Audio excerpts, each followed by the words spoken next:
یہی وہ چیزیں ہیں جو ایونچولی لیڈ کرتی ہیں کمپیوٹر کی کمپیوٹر کی.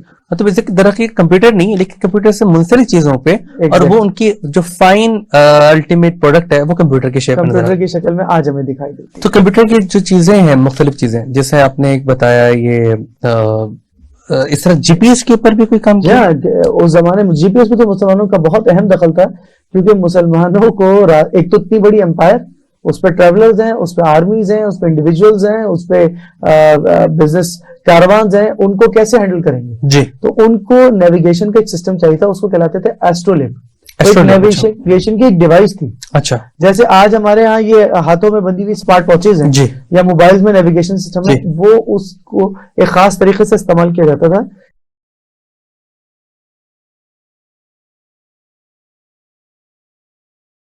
اس کے اپنے ایکسپرٹ ہوتے تھے نیویگیشن کی. یہ تو مسلمانوں کو بہت ہی ضرورت تھی. اچھا، اس کے ساتھ دو چیزیں اور تھیں. مسلمانوں کی میتھمیٹیکل کیلکولیشنز بہت شان. زمین کا سینٹر کہاں ہے، زمین کا ہاف کیا ہے، اس میں البیرونی کی تحقیق اور ان سب کی بے حد امپورٹنٹ تحقیقات ہیں. اور یہ تحقیقات ہی ہیں جنہوں نے آج کی دنیا کو فارم کیا. اور بعض سائنٹسٹ اتنے حیران ہیں کہ اپنے زمانے میں اتنی کم ٹیکنالوجی ہوتے ہوئے مسلمان کیلکولیشنز آج بھی 90%، 99% ایکوریٹ. اس کی بہت بڑی وجہ تو ہمارے قبلے کی ضرورت بھی تھی نا. جیسے ہم نے عبادت کے لیے ہمیں چاہیے تھا کہ قبلہ کا رخ کس طرف ہے، کعبہ کا رخ کس طرف ہے. بالکل. وقت کی بھی بڑی اہمیت تھی. وقت کے اوپر بھی مسلمانوں نے، کیونکہ وقت ایک ایسا کمپوننٹ ہے جو کمپیوٹر کے لیے بہت یوز ہوتا ہے. جی ہاں، ٹائم کلاکس جو ہیں، وقت کو کیلکولیٹ کرنے کے میتھڈز ہیں، تو مسلمانوں میں بے حد ہی نمازوں کا اوقات، ریلیجیس فیکٹر بھی تھا، ایڈمنسٹریٹو فیکٹر بھی تھا. تو اس کی تو مسلمانوں کی بہت زیادہ ایسی انوینشن نظر آتی ہیں. گھڑیاں تو شاید اتنی ہیں کہ آپ گنی نہیں جا سکتی. اگر کسی کا بھی جانا ہو استنبول کے جو بڑا مشہور میوزیم ہے تو کاپے میوزیم، تو وہاں تو میوزیم میں ایک حصہ ہے جو گھڑیوں کا. بادشاہوں کے پاس گھڑیاں ہیں، قسم کی گھڑیاں ہیں. اچھا، یہ اس وقت کی گھڑیاں ہیں جو ذرا ماڈرن گھڑیاں ہیں، اس سے پیچھے کی اور اس حد تک مسلمانوں نے گھڑیاں بنائی جو پورے کمروں کے برابر گھڑیاں تھیں. آٹومیٹک گھڑیاں تھیں، خود ہی ٹائم بناتی تھی. پانی سے چلنے والی بھی تھی، آگ سے چلنے والی بھی تھی. طرح طرح کی گھڑیاں مسلمانوں نے بنائی. اتفاق سے میرا اور آپ کا ساتھ ہی جانا ہوا تھا کعبے میں، تو ہم نے یہ چیزیں دیکھی تھی. زبردست. اچھا، جہاں ہم بات کر رہے ہیں یہ جو ڈیوائسز ہیں یہ پورٹیبل ڈیوائسز تھیں، کیونکہ جیسے سفر کر رہے ہیں بحری جہاز میں تو اس کے لیے کس طرح کی وہ بہت بڑے بڑے گیجٹس سے اس کو کیری کرنا مشکل تھا، یا کس طرح کے تھے لوکیشنز کو ٹریک کرنے کے لیے؟ یہ ایزی ٹو کیری، مختلف طرح کی ڈیوائسز یاد ہوئی ہیں. لیکن جس ڈیوائس کی شاید آپ ریفر کر رہے ہیں وہ ایسٹرولب ہے. جی، وہ تو ایسا ہے کہ وہ ایک بیگ میں آ جائے کسی آدمی کے پاکٹ سائز سے لے کے کیریبل بیگ سائز میں کہیں بھی وہ اس کو مختلف سائزز میں اس کو رکھا جاتا تھا تاکہ وہ اس کو آرام سے کیا جا سکے. تو یہ تو ڈیوائسز ایسی تھیں. اور نہ صرف یہ تھی بلکہ مسلمانوں نے مینوز لکھے ہوئے تھے. تحریر القواعد ہے جی، تو وہ بیسیکلی نیویگیشنز کی اور سی لائنز کی گائیڈ لائنز ہے. ابن ماجد کی وہ کتاب ہے. جی. اس کے ساتھ ساتھ یہ بھی بتائیں کہ مسلمانوں کے بارے میں کہا جاتا ہے کہ ان کی علمی چوری بہت ہوئی ہے. علم کی جو ان کا جو تھا، جو جتنا ان کا ریسرچ ورک تھا اس میں چوریاں بہت ہوئی ہیں. چوری کا مطلب یعنی کہ یہ کہ نہ صرف کہ علم نہیں گیا بلکہ ان کو اس کا کریڈٹ بھی، ڈیو کریڈٹ بھی نہیں دیا، جس کو آج کل کے دور میں پلیجرزم بولتے ہیں. کہ ایسا یہ واقعی ہوا ہے معاملات؟ دیکھیں، کچھ تاریخی واقعات تو نظر آتے ہیں. ایک تو بات دیکھیں، آپ ایک لاجیکلی سوچیں، میں جو چیزیں آپ سے ذکر کر رہا ہوں کیا ہم نے کبھی سنی ہے؟ ہم نہیں، یعنی عمومی طور پہ ہم جانتے ہیں. اگر ہم نہیں جانتے ہیں تو اس کا مطلب ہے کہ وہ کبھی لائم لائٹ میں آنے نہیں دیکھی. ہاں. تو ایک تو بات یہ خود ناانصافی ہے کہ آپ کسی قوم سے کوئی چیز لیں اور اس کو صرف کہہ کے کہ ہم نے کر دیا اور اپنا نام نہ استعمال، جس نے کیا ہے یا جو اس کا آپ کو انفارمیشن پرووائڈر ہے اس کو نہیں آپ کریں. دوسرا دیکھیں، مسلمانوں نے کبھی علوم کو خود اپنی ذات تک نہیں رکھا. ہوئے ہوں گے تاریخی واقعات لیکن یہ ایکسیسیبل تھے. آپ جائیں، پڑھیں اور چلے جائیں. ایک زمانے میں ساری دنیا کے، یورپ کے سارے طلبا اسپین آیا کرتے تھے. جی، سلمان امپائر میں آتے تھے پڑھنے کے لیے. وہ آتے تھے، پڑھتے تھے، چلے جاتے تھے. اچھا، دوسرا یہ کہ ایسی بہت سی ٹیکنالوجیز ہیں جس کے بارے میں بڑی عجیب و غریب سی مت ہے. جیسے مسلمانوں نے پرنٹنگ پریس کو بہت برا بلا کہا، ہوا ایک واقعہ تاریخی طور، لیکن اس سے پہلے پرنٹنگ پریس مسلمانوں نے خود بنا لیا تھا. پرنٹنگ ٹیکنالوجی، پریس نہیں، پرنٹنگ ٹیکنالوجی مسلمانوں نے بنائی تھی، لیکن اس کا سارا کریڈٹ ویسٹ کو دیا جاتا ہے. تو ایسے واقعات بھی ہیں کہ ایک چیز ہوئی اس کو چھپا لیا گیا. مثلاً فرسٹ سائنٹیفک فلائٹ حکیم الاندرس عباس ابن فرنس نے لی. ہمارے یہاں کس کو کہا جاتا ہے؟ رائٹ برادرز کو. حالانکہ تو کئی سو سال پرانے اسکالر ہیں. عباس ابن فرنس حکیم الاندلسیہ کہلاتے تھے. انسان کی نون سائنٹیفک فلائٹ ان کی لی ہوئی اور انہوں نے ایک پہاڑ سے فلائی کیا تھا. اور کامیابی نہیں ہوئی تھی ان کو. نہیں وہ فلائی کر گئے لیکن انہوں نے لینڈنگ کا پروسیس نہیں ڈیولپ کیا تھا. نتیجہ یہ ہوا کہ وہ گر گئے اور ان کو چوٹ لگ گئی, ہڈی ٹوٹ گئی, لیکن کامیابی رہی. فلائٹ ٹھیک تھی, وہ لینڈ کرنے کا پروسیس ہی تھا. اور بیسکلی انہوں نے کہاں سے آئیڈیا لیا؟ پرندوں سے. جی ہاں. اور وہ انہوں نے اس سے آئیڈیا کیا کہ کیسے چلتے ہیں اور اس کو ایونچولی ایوالو کر کے وہ انہوں نے اب حکیم الاندلس سے عباس نے فرنس نے یہ ٹیکنالوجی بنائی. اسی طرح بہت ساری کتابیں جیسے کپرنیکس کی کتابیں ہیں, اس میں بہت سی میتھمیٹیکل کیلکولیشنز ہیں جو ایسا لگتا ہے ان کی اپنی ہیں. اگر مجھے موقع ملا میں آپ کو 2 تصویریں ساتھ دکھاتا ہوں. ابن شاطر میں توسی ہیں, کئی 100 سال پرانے اسکالرز ہیں. ایگزیکٹ وہی ڈائیگرام ان کی کتابوں میں موجود ہے ایگزیکٹلی, اور انہوں نے اپنے نام سے کوٹ کر دی اس کو اپنے نام. تو یہ علمی خیانت بھی نظر آتی ہے. تو یہ مکس اینڈ میچ چلتا ہے ہر طرح کا. کچھ چیزیں ہیں جو جیسے کہتے ہیں نا, کچھ ہماری کوتاہیاں ہیں کہ ہم نہیں جانتے, اور کچھ ہمارے ساتھ ناانصافیاں ہوئی بھی. بالکل صحیح بات ہے, صحیح بات ہے. مفتی ہم بات کر رہے تھے علمی چوری کے بارے میں, کہ کس طرح یہ علمی خیانت جو ہے وہ مسلمانوں کے ساتھ ہوئی, اور یقیناً اس میں ہم خود بھی گزروا رہے ہیں کیونکہ ہم نے اس میں خود بھی اتنی کوشش نہیں کی اور ہم نے اس لیول کو ان کو بتایا بھی نہیں کہ یہ معاملات اس میں. اور انہوں نے کیا کیا ہمارے ساتھ اگر آپ آج دنیا کی جتنی بڑی لائبریریز ہیں, جتنے بڑے میوزیمز ہیں, وہاں چلے جائیں تو آپ کو مسلمانوں کی جائیداد بھری پڑی دکھائی دیں گی. وہ سب موجود ہیں لیکن اب لائبریری کا حصہ ہیں. کیونکہ یا تو وہ لائبریری کا حصہ ہیں یا وہ میوزیم کا حصہ ہیں. ٹیپو سلطان کی جائیداد ہے وہ بھی لندن میں رکھی ہوئی ہے. مختلف ایکسپرٹس کی جائیداد ہیں وہ بھی لندن میں. میں پچھلے دنوں آپ کو ایک کتاب کا ذکر کر رہا تھا جس کو قطر نے فنڈ کیا, انہوں نے بہت ساری انوینشن کی تھی, تو وہ بھی ملان اٹلی میں موجود ہے. تو ایسی بہت ساری ایجادات موجود ہیں لیکن ان کے فٹ پرنٹس بہرحال موجود ہیں. جن ایکسپرٹس کا ذکر کر رہا ہوں, ابن شاطر ہیں, توسی ہیں, انہوں نے مختلف چیزیں بنائی ہیں. کہ ایک دمشق کی جامع مسجد میں کہ باہر انہوں نے اپنے کمرے کے باہر ایک کلاک تیار کی تھی. وہ سورج سے چلتی تھی, وہ شمسی کلاک گھڑی تھی. وہ سورج کے حساب سے کیلکولیٹ کرتی تھی اور اتنی ایکوریٹ کیلکولیشن دیتی تھی کہ آج کی کیلکولیشن میں وہ 90 سے 95% ایکوریٹ نکلتی ہیں کیلکولیشن. تو یہ ہر دور میں ہوتا ہے. ایک اسکالر تھے جو اس زمانے میں چنگیز خان کے دور کے قریب تھے, اسکالر ہیں انہوں نے, اور ان کے دور میں چنگیز خان اس علاقے سے گزرا تو یہ غاروں میں چھپ گئے کہیں اور وہاں پکڑے گئے. پھر اچھا دیکھیں کمال کی بات, چنگیز خان نے ان کو فنڈ کیا کہ آپ ریسرچ آبزرویٹری بنائیں یہاں پہ ایک آبزرویٹری, اور اس سے انہوں نے بہت ساری کیلکولیشنز کی جو کہ بعد میں یہ کپرنیکس اور ان کے کاموں میں ریفلیکٹ ہوتی ہیں چیزیں ساری. تو یہ ایسا نہیں ہے. یہ دیکھیں تاریخ کے دو طریقے ہوتے ہیں. ایک طریقہ یہ ہے کہ ہم یہ کہیں کہ بھائی انڈس ویلی سیولائزیشن ہے, رومن سیولائزیشن ہے, چائنیز سیولائزیشن ہے, انہوں نے فلاں کام کیے, مسلمانوں نے اس کو انہیریٹ کیا, پھر اس کو پوائنٹ اے سے پوائنٹ سی تک لے گئے, اور پھر اس کو انہیریٹ کیا ماڈرن ورلڈ نے, یورپ نے لیا اور پوائنٹ سی سے پوائنٹ ای تک لے گئے. تو چلیں یہ بات سمجھ میں آتی ہے. لیکن اگر آپ اس طرح اس کو پریزنٹ کریں کہ ای آپ ہی نے کریٹ کر دیا تو یہ ایک علمی خیانت ہے اور یہ کوئی بہت باوقار بات نہیں ہے. بالکل صحیح بات ہے, صحیح بات ہے. تو یہ تو واقعی ایک ایسا ایک المیہ رہا ہے. اچھا اس میں مسلمانوں نے کیا کبھی کوشش کی اس کو بتانے کے لیے کہ یہ چیز ہماری ایجاد کرتا ہے یا ہم نے اس پر کام کیا ہے یا یہ ہمارے ریسرچ یہ ہے, ان لوگوں نے کا ریسرچ ہے, کام ہے اس کے اوپر؟ ڈاکٹر سالم ہاشم ایک سائنٹسٹ ہیں جو بیسیکلی بغداد کے تھے اور رہتے تھے امریکہ میں. انہوں نے ایک کتاب لکھی ہے انوینشن 1001 شاید 1001. ان کے مطابق ان کی رائے یہ ہے کہ اس پورے ایرا میں 1000 سے زائد ایسے ایکسپرٹس ہیں جو اگر آج ہوتے تو دنیا بدل کے رکھتے تھے. اور ان میں سے 100 ایسے ہیں جو اگر زندہ ہوتے تو نوبیل ایوارڈ یافتہ ہوتے. یہ ایسے لوگ تھے. اب ہماری یہ مسلمان لوگ تھے, یہ سارے مسلمان, یعنی مسلمان ایرا کے مسلمان سائنٹسٹ ہیں. اچھا جو اتنی بڑی تعداد میں موجود ہیں, ہر علاقے کے ہیں, ہر رنگ کے ہیں, ہر نسل کے ہیں, ہر طبقے کے ہیں, ہر فرقے کے ہیں, ہر طرح کے لوگ ہیں اس میں. اچھا ایسا بھی ہے کہ مسلمان علاقوں میں غیر مسلم ہیں, انہوں نے کوئی انوینشن کی، مسلمانوں نے اس کو اون کیا. بالکل صحیح بات ہے. تو یہ سارے جو ہیں یہ سب موجود تھے، اور انہوں نے ان کو کچھ ہائی لائٹ کرنے کی کوشش کی ہے، بہت سارے ماڈلز کو زندہ کرنے کی کوشش کی ہے. ہم نے اس ریسرچ اپنے جو یہ سیشنز ہو رہے ہیں اس میں بھی کئی جگہ ان ماڈلز کا ذکر کیا ہے. یہ بہت ایک اچھی ایفرٹ ہے، لیکن یہ ایک ایفرٹ بہت مختصر ہے. بہت کچھ ایسا ہے جو ہمارے آبا نے کیا ہے اور ہمیں آج نہیں پتا ہے. ہم نے تو ان کتابوں کی ایکسیس بھی شاید نہیں ہے.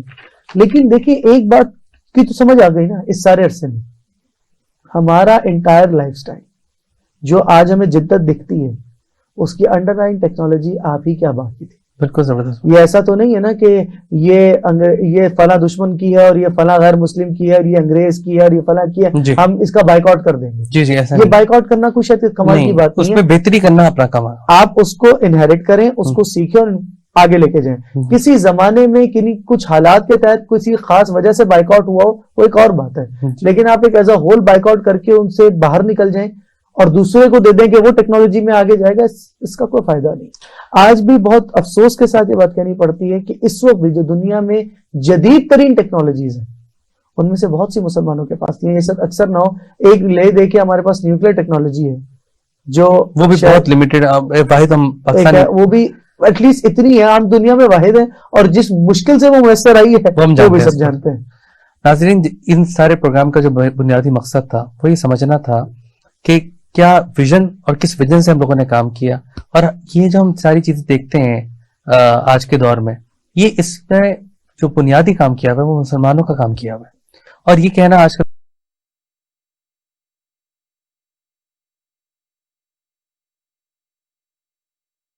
ایسا ضرورت ہے اس بات کی ہے کہ ہم ان چیزوں کو سمجھیں، لیٹسٹ ٹیکنالوجی کو سمجھیں، اور قرآن و حدیث کو روشنی میں دیکھتے ہوئے ایک ایسا کام کریں جو نہ صرف امت مسلمہ کے لیے بلکہ انسانیت کے لیے فائدہ مند ہو.